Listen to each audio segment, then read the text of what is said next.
All right, welcome to the Pump Take Sports Show. Today we're going to be specifically talking about our Toronto Raptors, ladies and gentlemen. There's been some moves recently that have been pretty big. Serge Ibaka, obviously, has decided to depart us. Fred VanVleet has re-signed with the Toronto Raptors on a 4-year deal. Slim Duck, Chris Boucher, has also re-signed with the Toronto Raptors. Marc Gasol has unfortunately decided to leave, and the Toronto Raptors have signed Aaron Baynes, the center / power forward. So it's opened. It's an open board here. A lot of things to talk about here about the Toronto Raptors. So far, we've been making a few moves here. Also lost a few unfortunate souls. I'll go first. Just regarding the VanVleet contract. I am a massive Fred VanVleet fan. I love him. I think he's great. I think for the market of that players were going in this year in free agency, we kind of got VanVleet for a little bit of a steal considering how young he is, and that when we've given players these deals historically in Toronto, they've tended to grow into them a lot. You can see it with Serge. Serge specifically is the primary example I'm thinking of when we got him on a very big contract, and I think we have the culture that when we pay players, they work hard and they live up to their contract. So as that salary cap continues to increase as well, I think the VanVleet deal is going to look better and better as the years come. I completely agree. When you see how much he was making compared to what other players were being paid, like a Christian Wood or like a Grant or something, it's VanVleet's clearly the better player. I mean, those are just two examples, but he was so important for us in our playoff run. He developed so much as a player last year. He's such a good fit beside Lowry. And I mean, who knows how long Lowry has left. Hopefully, I obviously love Lowry so much, but just as a security, we have our guy for 4 years, and he's just going to continue to get better, which is crazy because he's already so good, but he's just developed into such a fantastic player. And each year he takes such a significant step. I'm so happy he stayed because I love him so much. And so do we all of us. Yeah. We're all Raptors fans, but. And that's the thing with the Lowry security net too. It's realistically, Lowry probably has what, couple more years, 3 more years. Yeah, maybe even less, where he can honestly, realistically, lead a team, because he's had some injury history and all of that as well, and he's getting kind of old. So to have just that security net of having just a shot creating scoring guard that we can rely on to lead our offense for the next 4 years, fantastic signing. I love it. And the value we got him at, I think, was really, really good for both Fred and the Raptors, because Fred got the money that he really deserved, but at the same time, the Raptors still have the ability to be flexible with their salaries going forward and potentially make a big signing in next year's free agency. I don't want to say Giannis, but I know that that's what they're looking at, hopefully wooing to come to Toronto. So they still have the ability to make a big move and possibly go forward with Fred still as a part of the lineup, and I love it. I think the biggest thing really is the money. I mean, the biggest reason why I think we all thought Fred was going to leave was because he wanted the big money, right? He deserved it. He absolutely deserved the money he got paid. But the Knicks were in the rumor mill of offering so much money that apparently we couldn't turn it down. But we gave him a contract. We're paying him, I'm pretty sure, less than Joe Harris is making. His contract. And if you look at what Freddie does for our team compared to what Joe Harris does for that team, we're getting him on such a bargain. And like Lucas said, it's so great because now we have cap flexibility moving forward. It's a wonderful signing. And obviously Fred's playoff performance speaks for itself in the championship year. And he also played well in these playoffs. He's everything that I think what we have the culture in Toronto right now. He's everything that he's everything we could ask for as a leader. And then, exactly as Kale said too, as Lowry's getting older, it's better to just have a younger guy in there who he's completely taken under Lowry's umbrella too. He's picked up so many characteristics that Kyle Lowry has in his own game that the guard duo of those two, it's something to watch out for in the Eastern Conference to this day. No matter how better the Eastern Conference gets, we have those two guys. We're still a competitive basketball team in the Eastern Conference. Yeah, and we can't forget that Fred VanVleet was the only guy that stood in the way of Kawhi being a unanimous choice for the Finals MVP in 2019. So to get him for 85 mil, I'm into that. Me too. Yeah, me as well. Absolutely. The Freddie one was a big one. And as Kale mentioned, when we tend to give players these big contracts, they usually do live up and play to them. And the example he used was unfortunately Serge Ibaka, who Toronto Raptor at heart. It sucks to lose him. He signed a 2-year deal to the Clippers. I think for the Clippers side of things on this, it is a really good move for the Clippers. Serge Ibaka is a great basketball player. He's still super talented. When they lost Montrezl Harrell, in my opinion, Ibaka is a great plug-in after losing such a great player to plug in to Serge Ibaka, who can be a better scorer than Harrell in a lot of ways. And he's way better on defense. Yeah.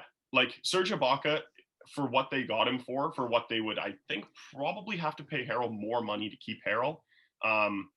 Yeah, I mean, I think it's a wonderful move for the Clippers. Obviously, as Raptors fans, it sucks to lose Serge Ibaka because he provided such a great scoring option off the bench. Great defender, great rim defender.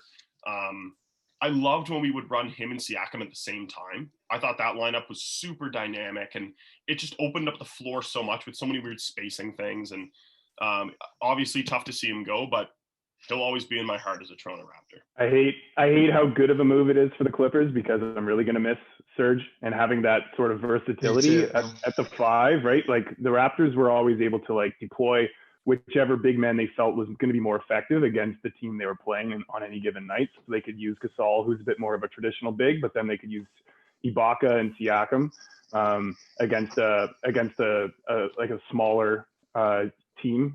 Mm-hmm. So I found that to be really effective for the Raptors. It's going to be sad to see those both Gasol and Ibaka leave. But we'll see how the new duo between Baynes and Boucher can do. But just one note just on the Baynes signing. Like, first of all, I really, really like the Baynes signing. I think it adds like something we obviously needed to our team. Like our two centers obviously can't be Boucher and Juan Hernandez, but like I think that we're going to see a little bit more of Juan Hernandez this season, and I think he's going to be decent. Granted, this has been like mostly like a lot of like garbage time minutes against not great teams that we've seen Juan, but like in where we've seen him, he's looked like he's a pretty competent big man. And we drafted him a few years ago. He's been developing within the system for a few years behind our more experienced veteran bigs. And now that those guys are gone, I think I would like to see Juan Hernandez if he's capable of handling it. And if Nick Nurse thinks that he has a spot in our team, I'd like to see him slot into a little bit of a bigger role on the team. I trust in our front office. I agree with you as well, Kel. Yeah. And same with you, Jake. But I trust in our front office. And I think the reason we didn't see Hernandez a lot is because of those reasons that you've said. But if we do start seeing him, there's a reason for that. And the reason isn't only that we're just, lacking at the center position. It's because our organization believes in him. And I think the Raptors just have such a good front office that, when they start plugging in players, you just got to, not to steal the 76ers quote, but just trust the process. Yeah. And one of our biggest strengths is we've become a little bit of a bigger organization in the past few years, especially since the championship. But for a very long time, we were not a big market team at all. And I think being a smaller market team, one of the strengths that we've gotten is that we are fantastic at developing good players for our organization internally. And I think that that's something that it's yet to be seen, obviously, but we've done it probably very well with Juan Hernandez.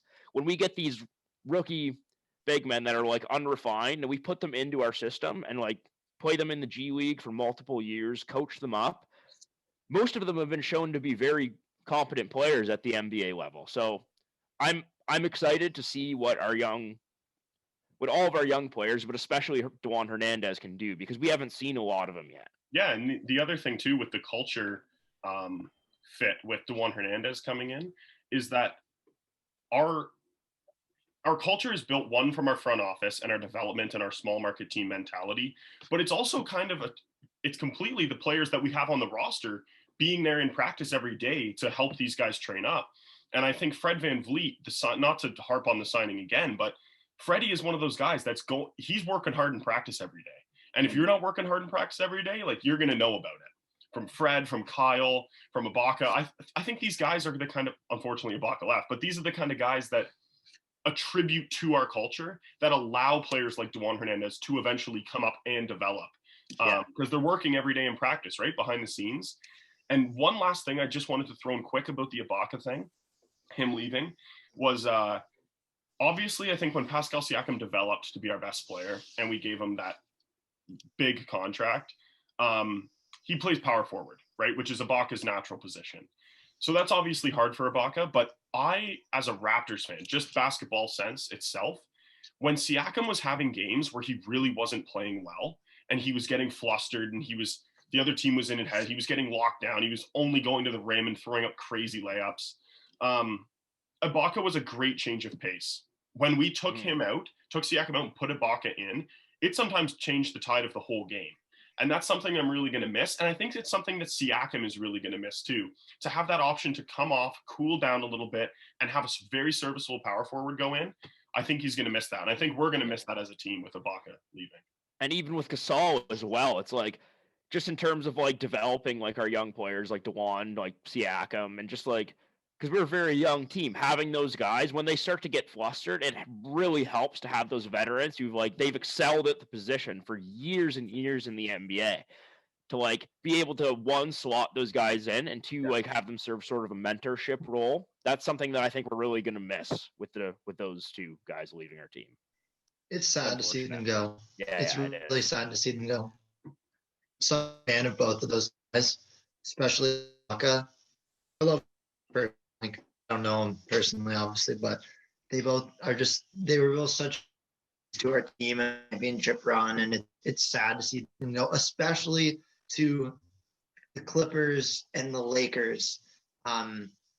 It's definitely sad, but it's interesting that all of these players, Danny Green was on our team, Kawhi, Ibaka, Gasol, they've all been traded away for big money and for to competing teams, which is interesting. It shows people have trust in the Raptors now that they didn't used to. And to build on what Kale said about the veteran leadership role, I think that's what the Raptors were kind of going with the Aaron Baynes signing, which is why I like it. I don't love it. I think it's a necessary signing for the Raptors to fill that sort of leadership role at the 5, just to kind of take a little bit of pressure off of Slim Duck and DeJuan Hernandez, right? Because like those guys might need to have sort of a bit of a top a leadership role, like a veteran to kind of lean back on in times when they're kind of struggling, which as we know with Slim Duck, he's not a perfect player yet, but he definitely has his moments for sure. Well, yeah, he absolutely does. Slim Duck he's a great, piece. Obviously, I would assume most people watching are Raptors fans, but Slim Duck won MVP in the G League and Defensive Player of the Year. Like, he's the best player in the G League. And so, like, Slim Duck we're talking about Chris Boucher, by the way, when we say Slim Duck. Ducky. Slim Duck is he's going to have a role obviously this year, but I think we all were very realistic with the sense that he couldn't be our starting center. Slim Duck would get absolutely just eaten alive by Joel Embiid, by Jokic, by any of these bigs in the Cat, even like Miles Turner. Like, there are a lot of bigs in this league that are just bigger and stronger than Chris Boucher. Yeah. Just body him to the rim, and you can't do anything. And so, like, Ayton would have done it as well. All these kind of big guys. And I think Aaron Baynes, one thing that I really hope with the signing with Aaron Baynes, I like it, but I hope he can defend big fives, because losing Gasol, that's kind of how we started to use Gasol, was he would just go in the paint and just go like this. Like, you know, Embiid would kind of have to back him down, or any of these other big guys. But Aaron Baynes, he's going to have to really work on his defensive game a lot to fit into our system perfectly, because we're such a defensive team that. Yeah, like honestly, like while I like the Aaron Baynes signing, I think he kind of serves like in a perfect world, he serves more of like kind of a small ball five, like space the floor type of big man. I think we're going to have to make some more moves to like stay competitive this season, especially at the five. Like I know, like for example, guys like Miles Turner are on the trade block. I think that would be an excellent move, but I think we need to add a lot of like veteran NBA size still if we're going to be competitive this year. And I think what they're thinking with the Aaron Baynes signing too is that having him there is going to force guys like younger guys like Slim Duck and Duan to sort of actually have to earn their role on the team. So they won't be able to get too comfortable. If we started Boucher, you know, he might get a little bit comfy and up in his head, thinking that he's like the starting five on an NBA team, right? And he won't. And you know, now with Aaron Baynes there, he's going to actually have to earn his minutes and kind of carve out a role for himself, which I like. Yeah, I think Slim Duck had earned definitely a role. It's that Slim Duck is just not good enough yet. No, he's not. I don't know if you guys saw, it's a little off topic of like just actually analyzing the moves, but Slim Duck released, I urge anyone to watch it who's watching this. Watch Slim Duck's, he released a 4-minute video about him re-signing to the Toronto Raptors, and the amount of hype this guy put into it, he thinks he's LeBron. He thinks him signing to the Raptors is like LeBron going to Miami. I'm taking my talents to Toronto. Yeah, and it's really funny, boys. Like, it's super, like, he tries to make it all inspirational, and like it's 4 minutes long too. It's not like he made a post saying like, I'm so happy to resign, blah blah. It's a 4-minute like produced video by Chris Boucher on Instagram. His Instagram is @SlimDuck. Please check it out because it's really funny. It's really funny. I haven't, and I will. That sounds hilarious. I love Ducky though. He fires me up like, and I'm excited to see what he can do with a potentially expanded role this year with Ibaka and Gasol gone. So absolutely. And the last thing I'll say about Slim Duck is he has this kind of like aura that he's a really young player, but he's totally not a really young player. Yeah. Like Slim Duck's ceiling is like pretty much where he is right now. Like if Slim Duck gets a little bigger and he can develop more of a shot, like yeah, he can be a better version of Slim Duck, but he's never going to be. Already. Yeah, like he's never going to be a like elite starting five for the Toronto Raptors. Yeah, for the record, he's 27 years old, so he's not a young guy by any means, but he's still got some years though, right? To put on some weight and keep developing who he is as a player and carve out a really nice role on this team as hopefully a veteran. Sorry, how many years did he re-sign for? 2. 2. Okay. And I believe that I think the second year it might be a player option. I was reading that the second year is non-guaranteed money. So whether that means like he's not making the entire 7.5 in that second year, or if it's like incentive based, I don't know. Mm-hmm. But I think the contract is less than the initial like 13.5 mil. Yeah. And the other thing is I think the Toronto Raptors were more willing and no one was going to pay Boucher what we paid Boucher. Like Boucher, I don't know if Boucher has a big market on the NBA free agency. No. The Raptors value him more than any other team in the NBA. Because I think we know what he is. But go ahead. The Raptors might value him more in a dollar amount, but he actually had like I believe it was like 6 to 8 teams that were interested in him in free agency. Like he did take a lot of meetings with other teams. So like the Raptors probably paid him more on like a annual basis just because he's been with the team for he's a Raptor. He's been with the team for a long time and like we know what we're getting with him. There was some interest from other teams, so the pride of Montreal, Quebec. Yeah, I believe there was totally interest. I guess I'm saying that like that interest, I think the Raptors and Slim Duck know that they're a better fit for like each other than if he was to take a different deal in a place elsewhere, if that makes It's sense. just like Fred too. Yeah. It's like Fred might have been offered like, 90, 95, maybe even 100 mil on like the Knicks or maybe, I don't know, whatever, some other team, right? But that 85 that he got at Toronto, it's 85. You're staying with your team. You have such a loving and loyal fan base, and you're going to be competitive. Yeah, it's like, absolutely.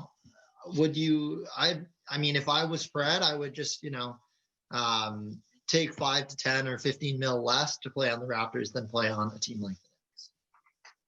Yeah. And you win, Yeah. right? You win games. Like, how much is Fred really going to win on the Knicks? Yeah, like you're not like Not the lead, much. you're not the lead guard of the Knicks winning like 22 games in a fucking season and like hate your job. Yeah. I also urge everyone to go check out Serge Ibaka's goodbye post. It was so nice. I did. Yeah, very nice post from that guy. Gonna miss Serge, and same. I think we've covered all the major Raptors moves. So, go ahead, Cal. Do we want to talk about the Malachi Flynn pick at all? Yeah, we talked about it in the draft video, but yeah, I like the Malachi Flynn pick a lot. Like I said in the video, I said like he's pretty much a VanVleet carbon copy, just younger, and like I like the pick a lot. I think Freddie re-signing makes the pick even better because now he can just develop in the system back there. Yeah. I think when they took him too, like they were kind of expecting, or they didn't really know what Fred was going to do, so they took him as a safety net in case he didn't re-sign.